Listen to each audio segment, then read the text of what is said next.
three kinds of love.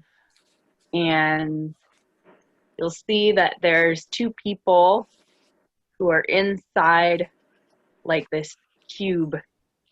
And this cube is the space of the relationship that they are sharing together. Mm-hmm. So they're at least one of them is holding the space, maybe both of them, consciously or unconsciously, and navigating a relationship space together. So with love, there are different types of love. There is ordinary love, and this is what we are generally most familiar with before we become like stabilized in the adult ego state. And that is because ordinary love is about looking for love, or there's not enough love. And it's like, nobody loves me, or, you know, why doesn't this person love me more? Or, I don't have enough love. And it's like a survival kind of state of like expectations on other people, and where love is defined as an experience. So it's like this place of scarcity, and this is generally how we are taught to approach love, because this is like the model that we have for it. And for most of us, this is what we will create until we learn how to do something else. So until you have like gone through some initiations, it's like, especially with your family, you might relate to your family and your parents this way. And there's a particular initiation that happens in labs about getting your center back and cutting the cord with your parents. That is kind of a key in stepping out of that, with your parents in particular, with your family. So yeah, how many of you are planning to go to the lab in Florida? Please raise your hand. Cool. Okay, great. That's great. Yeah, labs Are you going? Yes, Quinn and I are both going. Oh, You're nice. talking about the January one? Yes. Uh-huh. Yeah.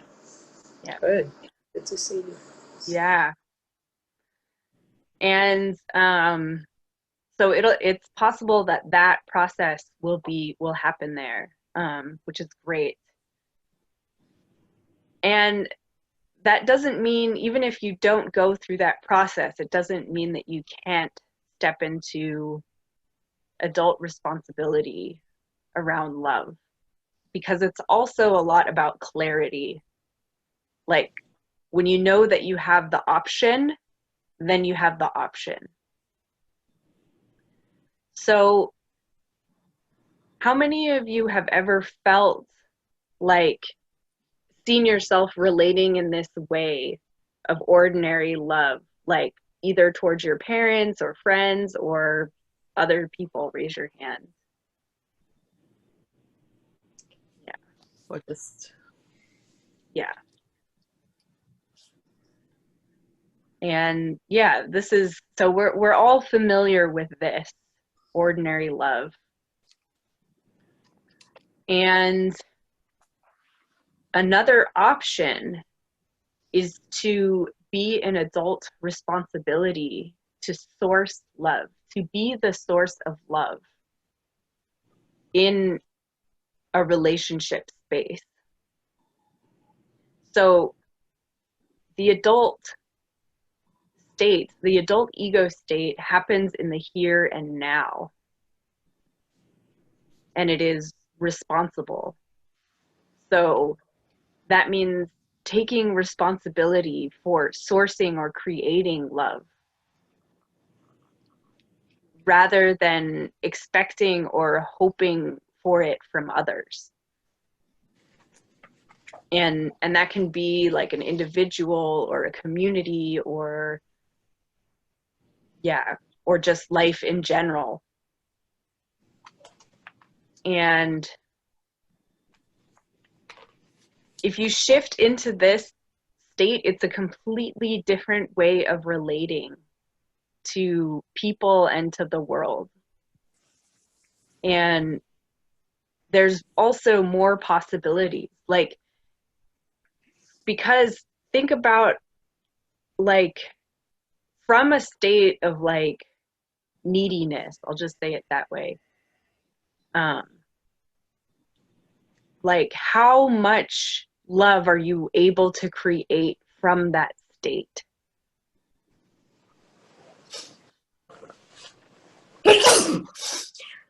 I would say not very much, because what is happening is like, oh, there's a lack, rather than love happening. So being in an adult or extraordinary state of love is not about the experience. It's not defining love as an experience. It's like love is a bright principle that you are in service of. And it's about giving love, creating love, so that love is happening in the space. And the thing about this is, somebody, I think Nayade you mentioned in your share about how it feels more lonely, like having the tools, because you're not in low drama as much, and like realize you can't relate or don't want to relate to people in that way because you don't want to go into low drama. So it kind of takes you out of the low drama triangle, and you see people kind of doing their thing, going around, and you're outside of it. You're in a different space. And that's kind of how it is, or how it can be. It can be a little bit lonely to be in that space. And you can also create love or take responsibility for sourcing love.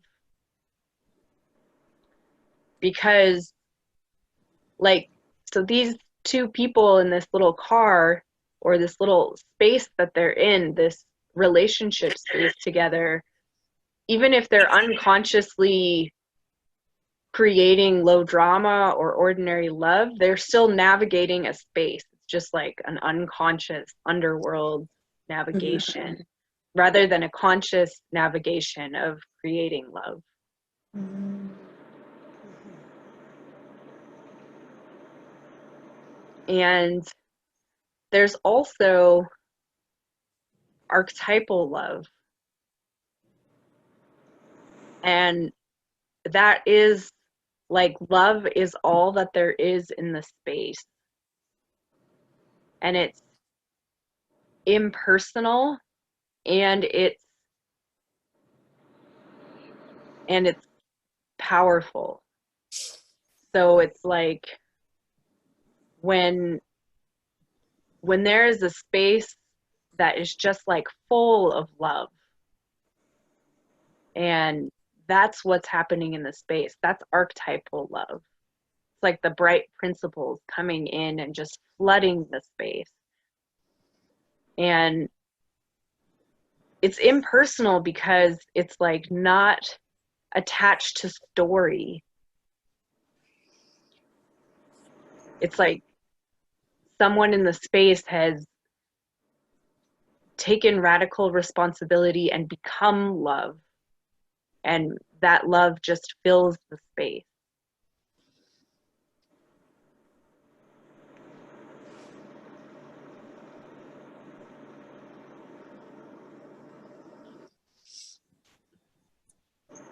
So yeah, are there any questions about this map?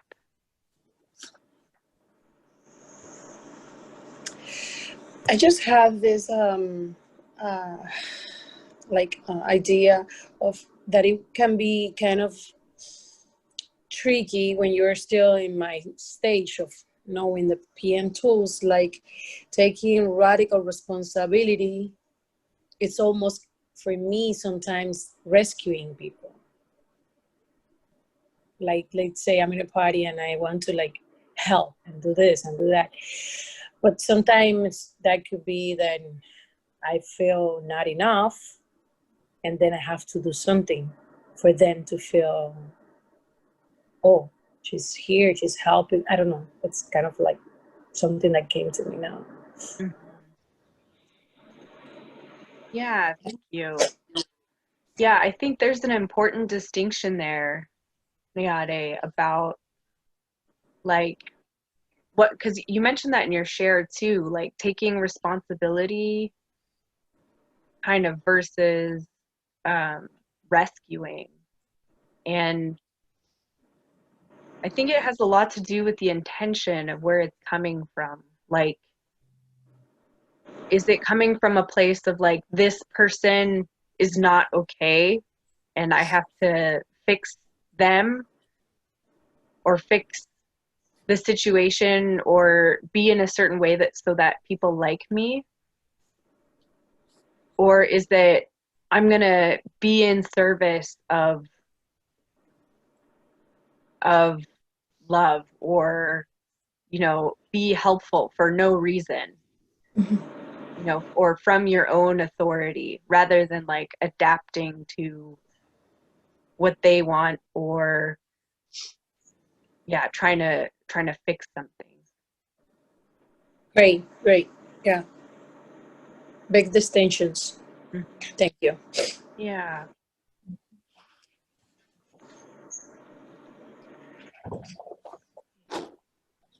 Are there any more questions about this map or anything about this map? Something I'm getting about it is like there are these levels kind of that have to do with like ordinary, extraordinary, archetypal, and then there's like low drama to high drama, and conscious awareness like increasing over time or happening in the space, and like responsibility, like child level responsibility up to radical responsibility. And something that I'm seeing is that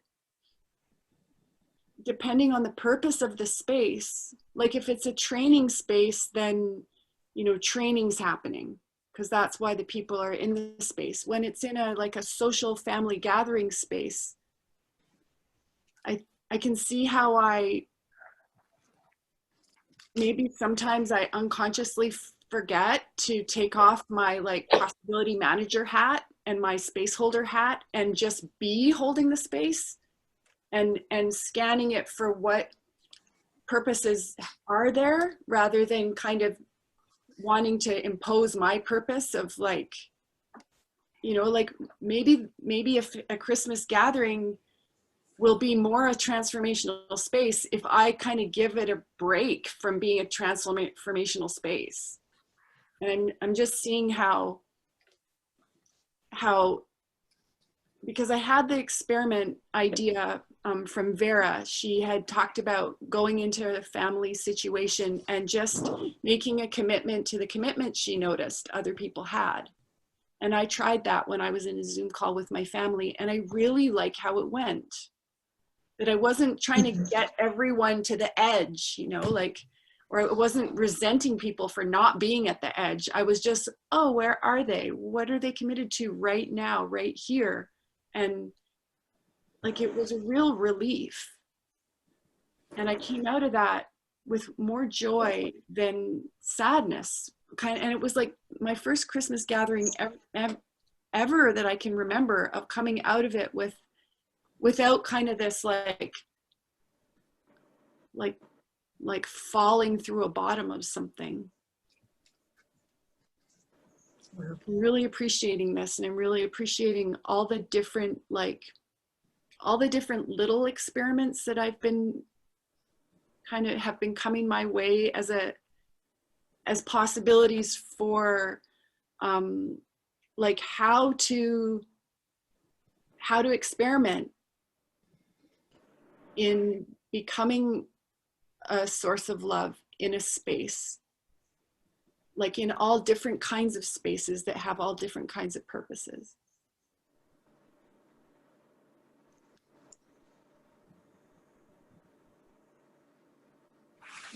Thank you.